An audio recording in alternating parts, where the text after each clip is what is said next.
Welcome to a more just and merciful world. I'm Kathy Humphrey, president of Carlow University.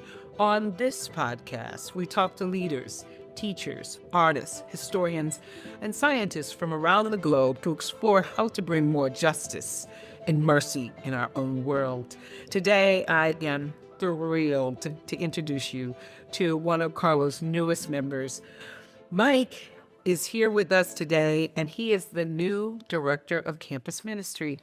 Correct? That's right. All right. We are so glad that you have joined Carlow, and I can't wait to see what all you're going to do to enhance our experience, the spiritual experience for our students. Let's start out, Mike, with talking about why you decided to join Carlow and what's your greatest aspirations? Well, that's a great question. I'm honored to be here. It's a delight to join this team. You know, the first two things really attracted me to Carlow is the clear identity of Carlow University as a Catholic mercy institution of higher education. And alongside of that is the compelling mission of the mercy charism. Yeah. I was captured by the mercy core values and the mercy critical concerns. I mean, that pioneering mission of the Sisters of Mercy to graduate students who dare to walk into the chaos of others. I mean, that's a challenge. That's an invitation. And it's inspiring. And I think this is precisely what a lot of Gen Z prospective students are looking for in higher education. They're concerned about more than making a living. They want to make a life. And I'm seeing that this is, Carlow is all about this. So, I mean, educational excellence, economic mobility, personal and community wholeness. That with a special concern for first generation and non-traditional students. I'm a first generation college student, and that opportunity changed the course of my life. Yeah. So all these factors attract me to Carlow University, and I'm excited to join this team and contribute to the Carlow mission to prepare graduates who are ethical leaders, career ready to impact the world for a more just and merciful world. Yeah, I mean, you've only been here for a few weeks, and boy, do you have down what our aim and what we're trying to accomplish here. And so I'm thrilled to hear those words coming back from you so naturally and so easy, because it's the work that we are called to do here, and it is amazing work. You say that you are first generational, and many of our students, as a matter of fact, over 40% of our students are first generation students. And talk to me a little bit about what did that mean for you as a student? Did you go to a Catholic university? I went to Penn State. Oh, yeah. Not a Catholic university. Nope. Okay. Yep, a big state school, but I started at one of their branch campuses, and that was easy entryway, and that started the whole ball rolling. Well, how did you get to campus ministry? Well, that was a long road. And after graduating from university, I went to Japan as a missionary, and I was doing that for a number of years and decided to go to seminary. And during seminary, I felt called to the campus. I wanted to be involved in Christian higher education. And that's what I did for many years in Japan. Professor of religious studies, campus minister, and many other activities on campus. And so that's kind of the pathway. There's lots of twists and turns in there. Yes. But that's how I ended up in that area of work. How did you know that you should go to seminary? Well, it was that sense of calling. I want to go deeper. I want to give myself fully into God's will. The refrain that has echoed through my career has been, "Here I am, Lord, send me." Wherever you want to send me, then I'm going to go there because I know that's where you want me. And that's how this feels also, coming to Carlow. This is a new beginning. Yeah. And I sense that this is something I want you to join and contribute to. And so that's why I'm here. That's wonderful. That's absolutely wonderful. So you get this calling You go to seminary, you get a deeper understanding of God's word, Yeah. and then you go to Japan. Yeah. How in the world did you get to Japan? Well, this is another, being kind of woken up in the middle of the night, hearing a voice type of experience. I got to the end of my college education, and I was searching for what do I want to do with my life. I'd studied computer science. Oh, I could get a job. But I felt this sense of pull to connect with the world out there somewhere. I think it was partly the International Christian Fellowship on the campus that pulled me in that direction, or opened my eyes to God's activity all around the world. Hearing testimonies from people from India, from Korea, from Peru, from all over the place, and wanting to connect myself, be connected with that. And so I sought out opportunities, and skipping over a lot of details, the opportunity that materialized was to go to Japan. Now, when you say you were woken up at night, did you hear Mike Sherrill, you must go to Japan? Did you hear that? Not quite like Oh, not quite. Not Okay. quite like that. All right. Not an audible voice, but a very clear sense of this is where I want you to go. And then that was affirmed during that very first summer Okay. in Japan as I journaled in the morning. And I still have that journal entry that I could go back to saying, wait a minute, you're going to be here not just this summer. You're going to be here a while. And so that ended up being over 25 years. Wow. I wouldn't have known it at the time. Right. Right. So yeah. I think this is really important because not only our students, but people in general, as we think about creating a more just and merciful world, this notion of how do you find inner peace? Yeah. I think it's coupled with also if you have the opportunity to answer the call on your own life. And you just said, Mike, that once you got to Japan, that calling was confirmed. You knew it was. How did you know that? It's a deep sense of peace that comes when you really sense that you're in alignment with what God is asking you to do. And you get ready you're prepared for that. I mean, I was prepared for that kind of moment by praying and seeking God's voice, seeking the divine presence in ways that I didn't really cognitively process, just more in a non-cognitive way, in a spiritual sense. And so letting go of the rationalization of it and just receiving the gift. And I'm really grateful for it now, because if I had overthought it, maybe I wouldn't have done it. I thought, well, no, I have to do this or do that or apply or whatever. And but no, it was an inner sense. I want you to stay here. And so I looked for a job, and I took it as a sign. Well, if I find a job, because the summer mission would end, I need a job to stay here and make a living. Right. Well, you know something about computers, so why don't you apply for a job? And something came together, and that was the next step. Okay. And I stayed in Japan, and then another step, and then another step. And I met my wife, and we got married, and that was another step. And yeah, so it's been quite a journey. It sounds like it. Yeah. It sounds like it. Yeah. And so while you were there, talk to us a little bit about the jobs you found. Well, at the very beginning, I was working for a computer company and living in a tiny little apartment in Yokohama. And it was my first time, this country boy from Pennsylvania, first time living in a big city, first time living on my own. Wow. In a foreign country. I could speak no Japanese at the time. Probably one of the loneliest times in my life. But it was that kind of time that drew me closer and closer into fellowship with Jesus and communing closely because I needed that companionship so much.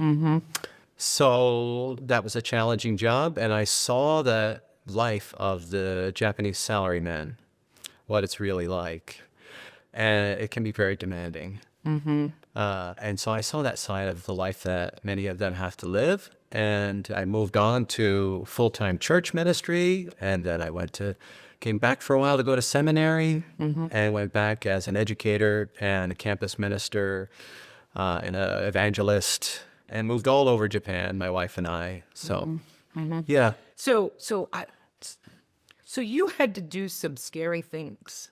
Yeah. You had to go to a country, you didn't speak the language, Right. but you persevered anyway. Yeah. You made a decision that even though you didn't know everything, Right. you could still manage it. How did you get to that? How did you get to, this is scary, I'm alone, Yeah. I can't communicate effectively, Yeah. but I'm going to do it? What allows someone to do that? What allowed me to do that is a spirit of surrender into God's hands. That sounds, maybe it sounds eloquent or something, but it's really is just a letting go. And you know, it's better at some times than other times. There were those moments when, you know, did I make the right decision here? Right. This is really hard. Right. And then reminding myself, you're in God's hands. Yeah. And this is what you desire, to be useful, to be in God's will. And until God says something else, you're going to be okay. So let's stick with this to see where it goes. It's kind of an adventurous life to live. Not worried about building my career, building my resume necessarily, not worried about advancing my savings or whatever, really letting go of it. And as a single person, it wasn't as hard as it was as a married person. Right. And as after having children. Right. Then that was a lot more to think about. Right. Right. Okay, so you're there, you do this, you're there for 25 years, and then Carlow calls. And you decide to answer that call. Yeah. And you talked a little bit already about why. Because of our mission, because of what we're committed to doing. Because of our desire to provide opportunities for students to become agents of change and ethical leaders. Yes. How will you help us get that done? Well, this is a tremendous opportunity to be involved in this kind of mission, to prepare young people, to create opportunities for them to have a pathway that maybe they couldn't have dreamed of, and to connect, for me, in this particular role, to connect that to spiritual formation, spiritual nourishment, those deeper questions of why am I here? Where did I come from? Where am I going? The questions of ultimate reality. I recall having those sorts of questions when I was in college. Absolutely. And there were people around, people in campus ministry, ministers and volunteers and peers who engaged those kinds of subjects with me. I don't know where exactly I'd be if those individuals hadn't stepped in at those particular times. So that is sacred space to have those kinds of moments with students. And it's an honor and a privilege to be in it. Right. So, we take the whole of every student, wherever they are.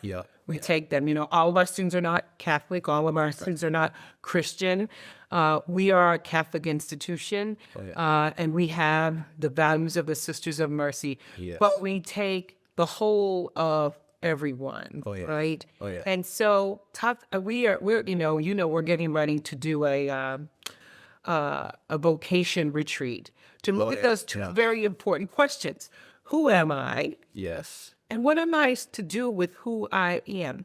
Two questions that I think causes a lot of chaos in people's lives because they can't seem to get to that, what am I supposed to do, right?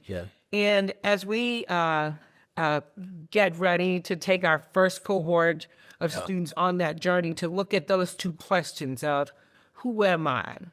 And what am I supposed to do with who I am? What do you hope they walk out of that retreat with?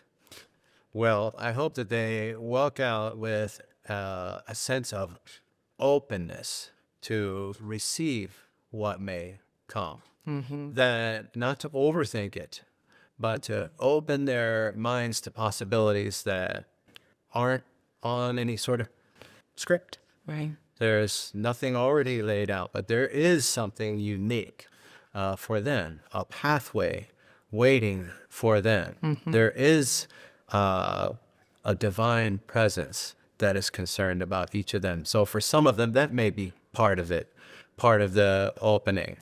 Everyone's coming at it from a different place. That's right. In terms of that type of spiritual formation. But this is also about personal formation.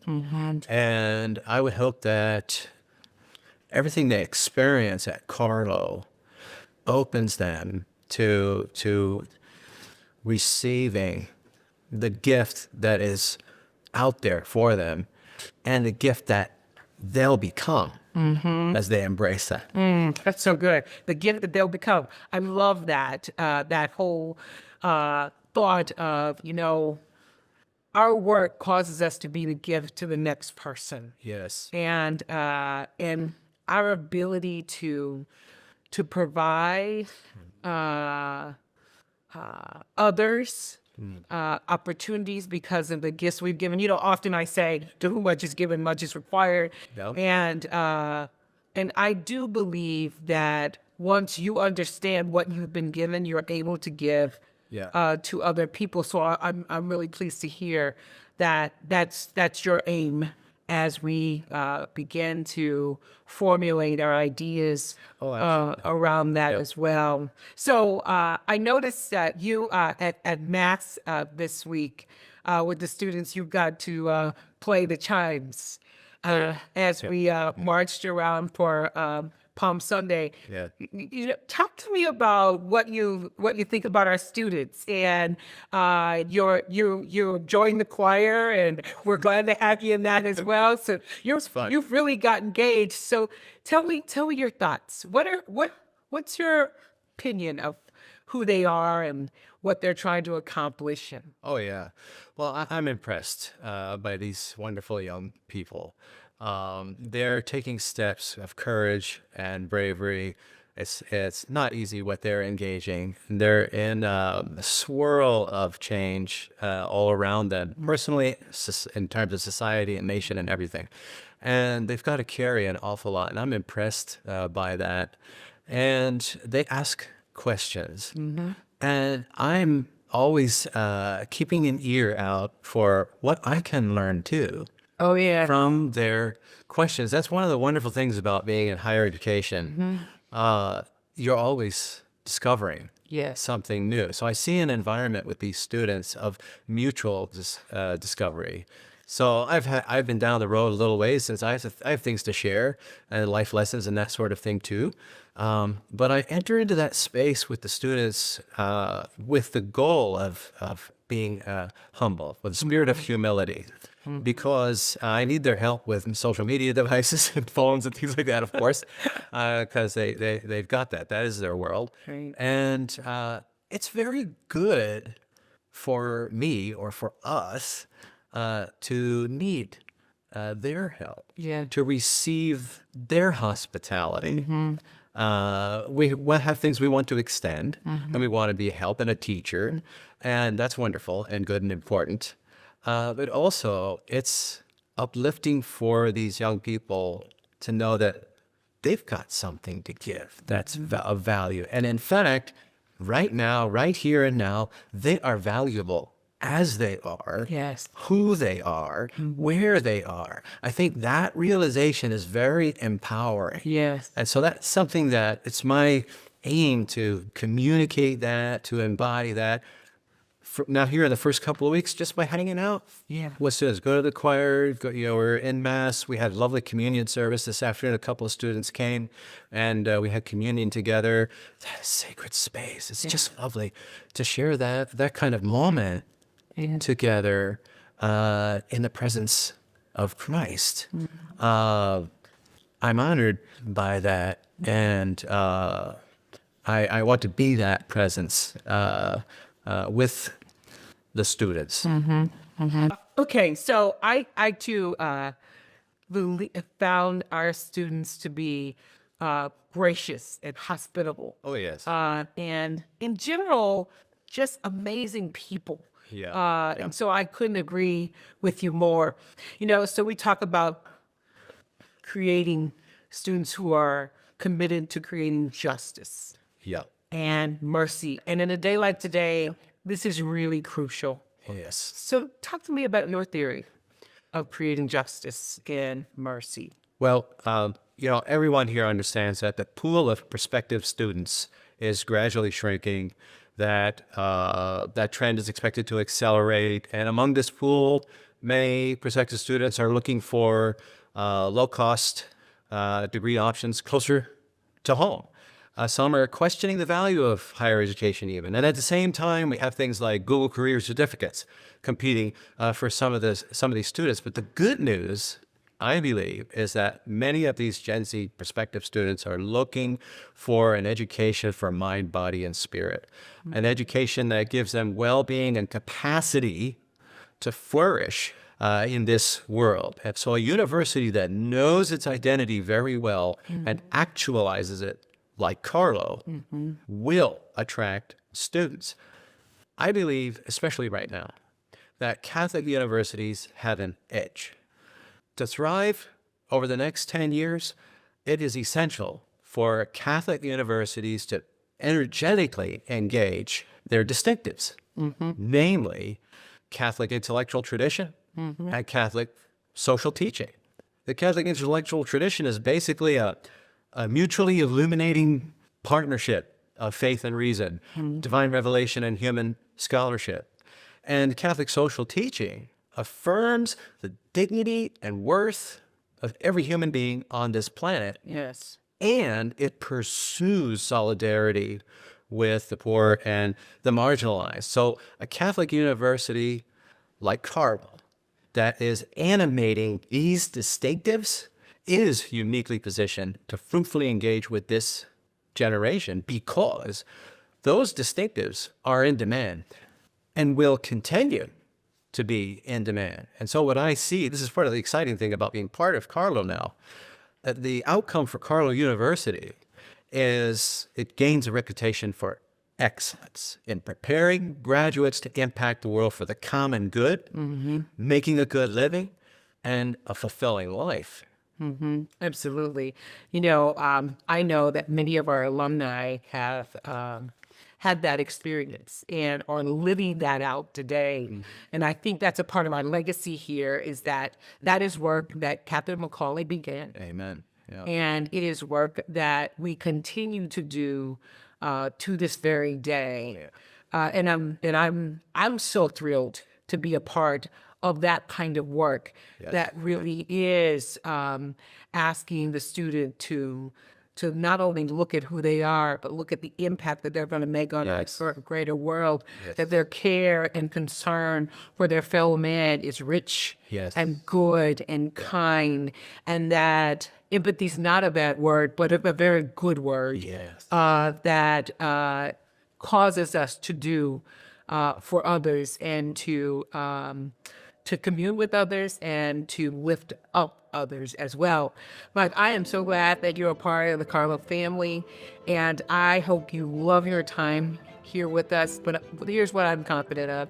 I'm confident that you're going to make a difference, and I'm confident that the students' lives that you touch will be really illuminated by the words and the wisdom that you share. Thanks for being with me today. Thank you so much. Honor to be here. Thanks so much.